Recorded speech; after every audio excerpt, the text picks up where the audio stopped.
Welcome students, BCom part first paper first आपका economic environment in India. और इसमें हम बात कर रहे हैं basic features of Indian economy.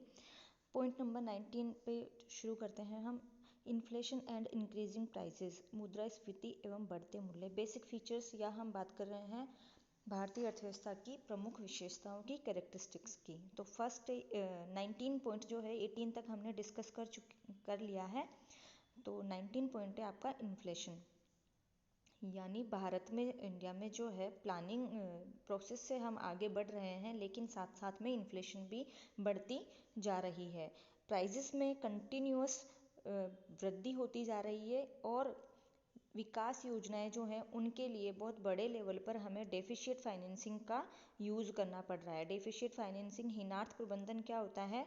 जब आपके व्यय आय से ज़्यादा खर्च हो जाते हैं तो सरकार उस घाटे की पूर्ति के लिए अतिरिक्त मुद्रा छापती है।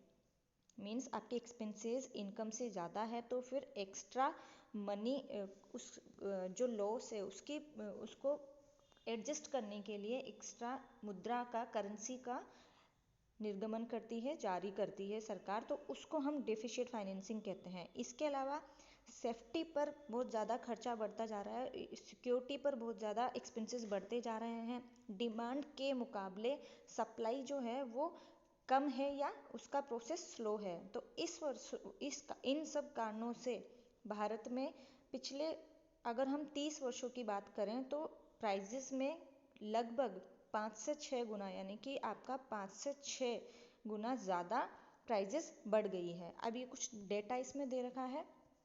नेक्स्ट पॉइंट की हम बात करते हैं, रीजनल डिस्पैरिटीज़। भारतीय अर्थव्यवस्था की प्रमुख विशेषता एक ये भी है कि यहाँ पर क्षेत्रीय विषमताएं, रीजनल डिस्पैरिटीज़ देखने को मिलती है। एक और तो आपकी कई जो स्टेट्स हैं, जैसे कि हम बात करें पंजाब, हरियाणा, वेस्ट बंगाल, महाराष्ट्र, गुजरात, उनमें इकोनॉमिक प्रॉस्पेरिटी बढ़ी है, यानी उनमें इकोनॉमी जो है वो बहुत अच्छे स्तर पर है। जबकि दूसरी ओर हम बात करते हैं आसाम, जम्मू कश्मीर, उड़ीसा, बिहार, राजस्थान, यहाँ पर जो है, यहाँ पर विकसित क्षेत्रों के मुकाबले काफ़ी ज़्यादा बैकवर्डनेस है, यहाँ पर उतना डेवलपमेंट नहीं हो पाया है। करंट रेट्स पर 2016-17, 2016-17 में पर कैपिटा इनकम की दृष्टि से अगर देखा जाए तो गोवा, हरियाणा, महाराष्ट्र एवं पंजाब में जो पर कैपिटल इनकम थी वो, उसके डेटा यहाँ दे रखे हैं। 3,50,600, 1,80,000 एंड 134 एंड 164,500, ये सब हैं गोवा, हरियाणा और महाराष्ट्र के। और पंजाब के 1,28,821। जबकि कंपैरिजन करें हम राजस्थान से, तो राजस्थान की जो पर कैपिटा इनकम है वो 2016-17 के अकॉर्डिंग मात्र 7272 रुपीज़ है, 72,072 रुपीज़। अब आप ये देख लीजिए कितना डिफरेंस है अलग अलग स्टेट्स में भी सेम कंट्री के। इसके अलावा नेक्स्ट पॉइंट है आपका अनबैलेंस्ड फॉरेन ट्रेड, असंतुलित विदेशी व्यापार। भारत का जो फॉरेन ट्रेड है वो मोस्टली जो है लॉस की कंडीशन में रहता है, क्योंकि इनकम से ज़्यादा एक्सपेंसेस, यानी एक्सपोर्ट ज़्यादा नहीं है, इंपोर्ट ज़्यादा है। और आप ये देखिए 1950 से 51 में ट्रेड, जो ये व्यापार घाटा था, ये 50 करोड़ रुपीस था, जो 1966 में ये 922 करोड़ हो गया। और उसके लिए फिर क्या करना पड़ा, भारतीय मूल्य का अवमूल्यन करना पड़ा, जो भारतीय रुपया है उसका अवमूल्यन करना पड़ा। तो ये जो लॉस था इसको एडजस्ट करने के लिए जो हमारी करेंसी है उसका डिवेल्युएशन करना पड़ा है, और इसका कुछ डाटा दे दिया इसमें। नेक्स्ट पॉइंट है लो स्टैंडर्ड्स ऑफ लिविंग, निम्न जीवन स्तर। भारतीय अर्थव्यवस्था में के संदर्भ में हम बात कर रहे हैं तो यहाँ की जो जनता है उसकी लिवलीहुड जो है वो विकसित देशों के मुकाबले काफ़ी लो लेवल पर है। लो लेवल है उनका, लिविंग स्टैंडर्ड जो है उनका वो काफ़ी लो है। 21.9% जो पॉपुलेशन है इंडिया की वो बिलो पॉवर्टी लाइन है, यानी वो गरीबी की रेखा के निचले स्तर पर जीवन यापन कर रही है। उनको बेसिक फैसिलिटीज़ भी नहीं मिल पा रही है, और वो तो दूर की बात है, उनके लिए रोटी, कपड़ा और मकान, ये सारी सुविधाएं भी नहीं मिल पा रही है।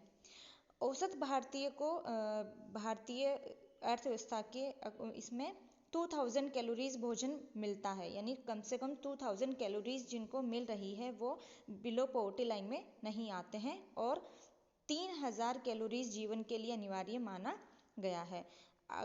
14-15 की रिपोर्ट्स के अकॉर्डिंग औसतन प्रति भारतीय को, यानी आपके हर इंडियन को हर रोज पर डे के हिसाब से 491.7 ग्राम खाद्यान्न, प्रति वर्ष 18.3 किलोग्राम खाद्य तेल और 20.3 किलोग्राम चीनी तथा 40.6 मीटर कपड़ा मिलना चाहिए, जो कि सुखी जीवन के लिए मिला है, जो कि सुखी जीवन के लिए अपर्याप्त है। यानी कि ये जो सारे जो डेटा की हम बात करें, 491.7 ग्राम आपका फूड ग्रेन्स हो गया, ये ऑयल हो गया आपका, एडिबल ऑयल हो गया, शुगर हो गई, कपड़े होंगे, ये सब चीज़ें आपके लिए जो मिल रही हैं वो सफिशिएंट नहीं है। नेक्स्ट पॉइंट है इकोनॉमिक लिबरलाइजेशन एंड ग्लोबलाइजेशन। आर्थिक उदारीकरण एवं वैश्वीकरण की ओर बढ़ती अर्थव्यवस्था, यानी आप इंडिया की जो अर्थव्यवस्था है वो 1991 के इकोनॉमिक रिफॉर्म्स के बाद से इंडियन इकोनॉमी ने लिबरलाइजेशन और ग्लोबलाइजेशन को अपनाया है, उदारीकरण और वैश्वीकरण को अपनाया। तो WTO के जो संस्थापक सदस्य के रूप में भी भारत रहा है, और उसने अपनी जो इकोनॉमिक पॉलिसीज़ हैं उनमें agriculture policy, industrial policy, trade policy, fiscal policy, monetary policy और फॉरेन इन्वेस्टमेंट पॉलिसीज में बहुत सारे चेंजेस किए हैं, लिबरल हुआ है वो इन नीतियों में। और इसके अलावा भारत ने पेटेंट जो एक्ट है, इसके अलावा MRTP एक्ट है, उनके स्थान पर बहुत सारे दूसरे एक्ट लेके आया है, जैसे फेरा के स्थान पर फेमा लेके आया है। आयातों में, इंपोर्ट्स में डिस्काउंट्स दिए हैं, विदेशी निवेशों के प्रति उदार दृष्टिकोण रहा है, लिबरल रहा है फॉरेन इन्वेस्टमेंट्स के प्रति, और इनके अलावा काफ़ी सारे डिस्काउंट भी दिए हैं इकोनॉमिक सेक्टर में। और इसके लिए काफ़ी सारे रिफॉर्म, सुधारात्मक कार्य किए हैं। यानी हम बात कर रहे हैं 1991 के इकोनॉमिक रिफॉर्म्स की, तो उसके अंतर्गत ये सारे कार्य इंडिया ने किए हैं। ये भी इंडियन इकोनॉमी की प्रमुख विशेषताओं में एक रही है। नेक्स्ट पॉइंट रहा है आपका विदेशी ऋणों का बढ़ता भार। आप देखिए, शुरुआत से ही आप देखिए, इंडिया के पास में पॉपुलेशन ज़्यादा है और रिसोर्सेज हैं पर्याप्त मात्रा में, लेकिन उनका विदोहन नहीं हो पा रहा है। लो लेवल है लिवलीहुड का, जीवन स्तर आपका निचला है, उपभोग कंजम्पशन रेट से लेकर प्रोडक्शन रेट सारे ही लेवल लो रहे हैं, आपकी poverty and unemployment high level का रहा है। तो फिर फॉरेन जो डेब्ट्स है वो भी आपका इंक्रीज होता जा रहा है, विदेशी ऋणों का भार बढ़ता जा रहा है। और लास्ट में है अर्थव्यवस्था में निजीकरण को बढ़ावा, यानी इंडियन इकोनॉमी जो है वो प्राइवेटाइजेशन की तरफ बढ़ती जा रही है। पब्लिक सेक्टर की जो इम्पोर्टेंस है वो तो बढ़ती गई 1991 से पहले, यानी जब देश आज़ाद हुआ उसके बाद में ये 5 ईयर प्लान्स शुरू हुए, तब पब्लिक सेक्टर की इम्पोर्टेंस थी। लेकिन उसके बाद जब 1991 में इकोनॉमिक रिफॉर्म्स अपनाए गए, आर्थिक सुधार किए गए, तब लिबरलाइजेशन, ग्लोबलाइजेशन के साथ साथ प्राइवेटाइजेशन को भी अपनाया गया और निजी क्षेत्र को ज़्यादा बढ़ावा दिया गया।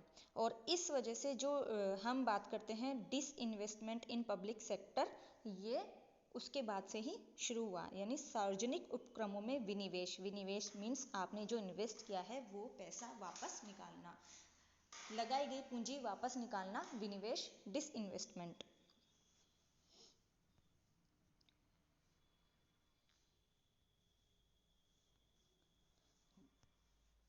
तो हम इनको फिर से एक बार से रीड करते हैं, आपकी basic features of Indian economy के।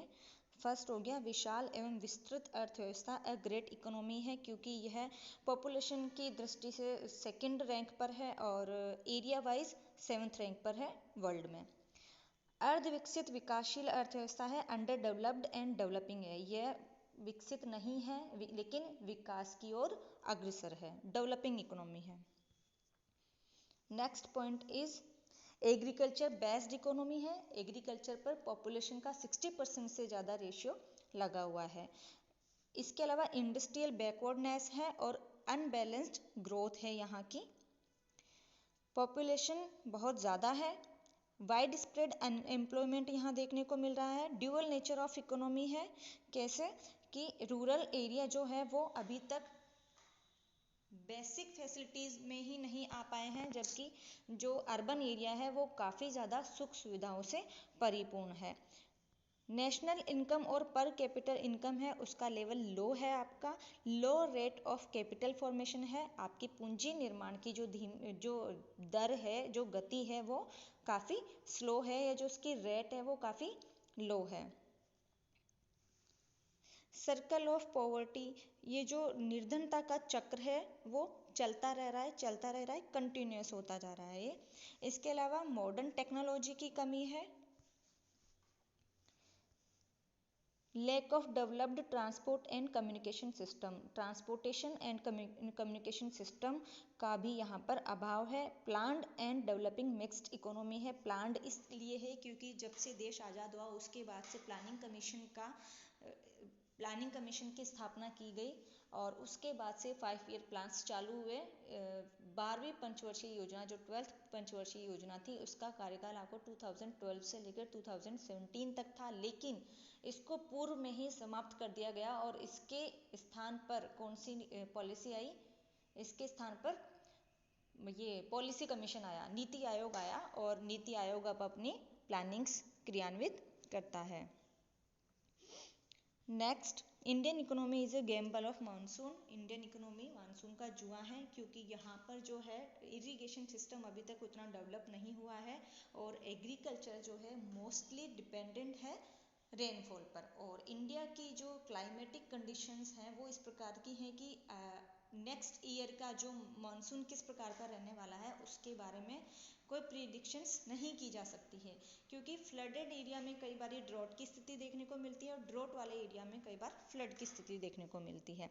इसके अलावा poverty in plenty Indian economy की बेसिक फीचर्स में से एक है, क्योंकि यहाँ पर बहुत सारे नेचुरल रिसोर्सेज होते हुए भी उनका एक प्रॉपर यूज़ नहीं हो पा रहा है टेक्नोलॉजी की कमी के कारण, या फिर हम कहें कि साहस या जनता, भारत की जो जनसंख्या है वो गरीब ज़्यादा है। इसके अलावा जो वर्किंग पॉपुलेशन है उसका रेशियो कम है, काम करने वाले की तुलना में खाने वाले लोग ज़्यादा है, तो उस वजह से उन संसाधनों का उचित उपयोग, प्रॉपर यूज़ नहीं हो पा रहा है। इसीलिए कहा जाता है कि भारत एक धनी देश है जहाँ पर निर्धन लोग निवास करते हैं। इसके अलावा मार्केट इम्परफेक्शंस है, मार्केट की काफ़ी ज़्यादा अपूर्णताएं हैं। Unorganised money market and capital market है। ट्रेडिशनली बैकवर्ड सोसाइटी है इंडिया की, और जो कि ये कुछ कुरीतियां हैं उनके पीछे लगी हुई है, उनको निरंतर ढो रहे हैं। इनके अलावा increasing economic inequality, Indian economy में आर्थिक असमानता में निरंतर वृद्धि हो रही है। इनके अलावा inflation and increasing prices, regional disparities, unbalanced foreign trade, low level of living, economic liberalisation and globalisation, foreign debt और प्राइवेटाइजेशन, ये सारी इंडियन इकोनॉमी के बेसिक फीचर्स रहे हैं। नेक्स्ट बात हम कर रहे हैं, भारत एक समृद्ध धनी राष्ट्र है जिसमें निर्धन लोग निवास करते हैं। India is a rich country inhabited by the poor people. Indian economy के रेफरेंस में श्रीमती वीरा एनसेंटे ने अपनी बुक में लिखा, बुक उनकी economic development in India, Bharat में आर्थिक विकास, उसमें उन्होंने लिखा कि भारत एक धनी राष्ट्र है किंतु इसके निवासी निर्धन है। इसके अलावा डार्लिम ने भी लिखा, इसकी मिट्टी धनी है जबकि निवासी निर्धन है। क्यों? अब दोनों ही जो सेंटेंस है इनका हम अलग अलग देखते हैं कि ये धनी राष्ट्र तो कैसे है और इसके निवासी निर्धन कैसे है। तो सबसे पहले हम बात करेंगे, भारत एक संपन्न एवं धनी राष्ट्र है। India is a rich country.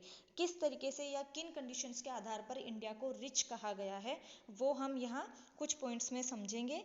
जैसे हम बात करते हैं इंडिया की प्रॉस्पेरिटी और संपन्नता की, अगर हम बात करें तो उसकी जो जियोग्राफिकल कंडीशन है, इसके अलावा जियोग्राफिकल एरिया जो है इसका बहुत वाइड है, उपजाऊ मैदान है, नेचुरल रिसोर्सेज हैं वो काफ़ी ज़्यादा सही मात्रा में हैं, और मेन पावर जो है वो काफ़ी ज़्यादा मात्रा में यहाँ पर है इनके। तो इन पॉइंट्स को हम सबसे पहले डिस्कस करते हैं। सबसे फर्स्ट है आपका उत्तम भौगोलिक स्थिति, जियोग्राफिकल कंडीशन। भारत की भौगोलिक स्थिति के कारण